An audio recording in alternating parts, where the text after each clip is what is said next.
would you stay till the morning light? Or would you follow me? Or would you let it be? If I leave tonight, we could do this right. Okay, so first things first, we're going to be doing a dark load first. So I've gone ahead and I've separated all of the clothes. I made them into baskets. So I have 4 baskets down here that I use.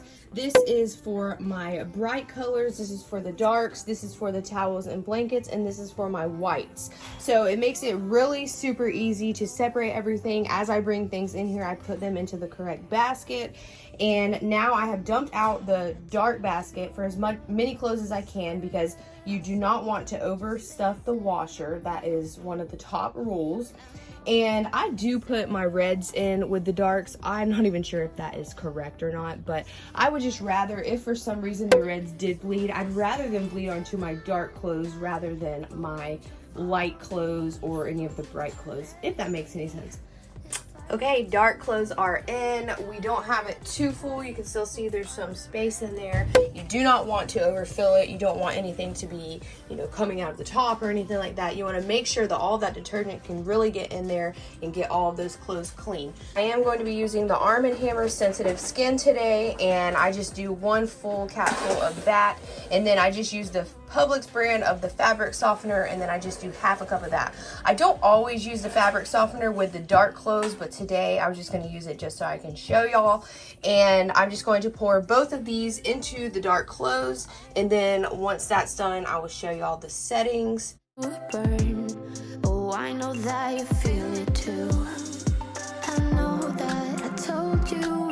Okay, now, so for your settings. So since these are my dark clothes, I'm going to just put it on a cold temperature, because for dark clothes and for any color clothes really, you're going to want to keep it on cold, medium at the most, only because when the water is super hot, it will also pull out color. So it's good to wash all of your color clothes and your dark clothes on cold, just because it will help preserve some of that color.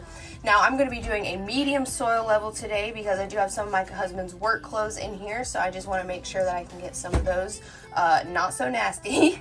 And then I'm just going to be putting this on a normal setting today. I have a large enough batch that I'm just going to be doing normal. I do quick wash a lot, especially for the kids' clothes, because there's not as many of them per cycle. But for today, I'm just going to be sticking to normal. So all of this, I don't do anything with the rinse options, and then I don't do anything with pre-soak.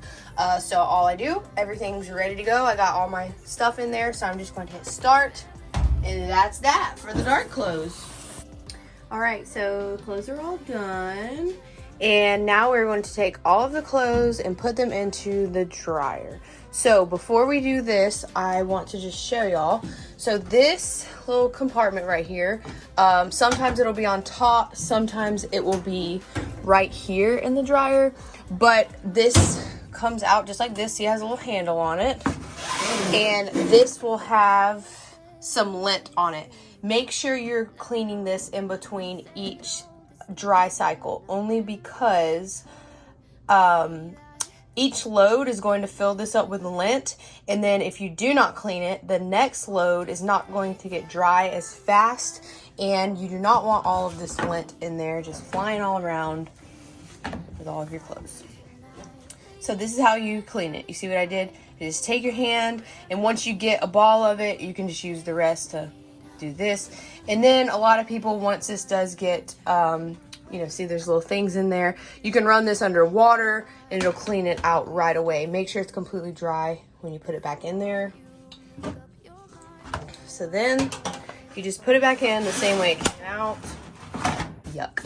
So now we'll put the clothes into there. It's you, and I know that I said all these things, but now when you're with her, I can see that. Okay, now for our dryer settings. So I turned mine all the way up to 70.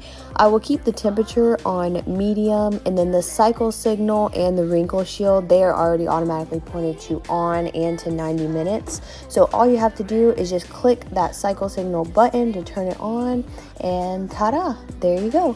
I hope this video helped y'all out. Please leave me any questions you have below, and I will see y'all in next week's video.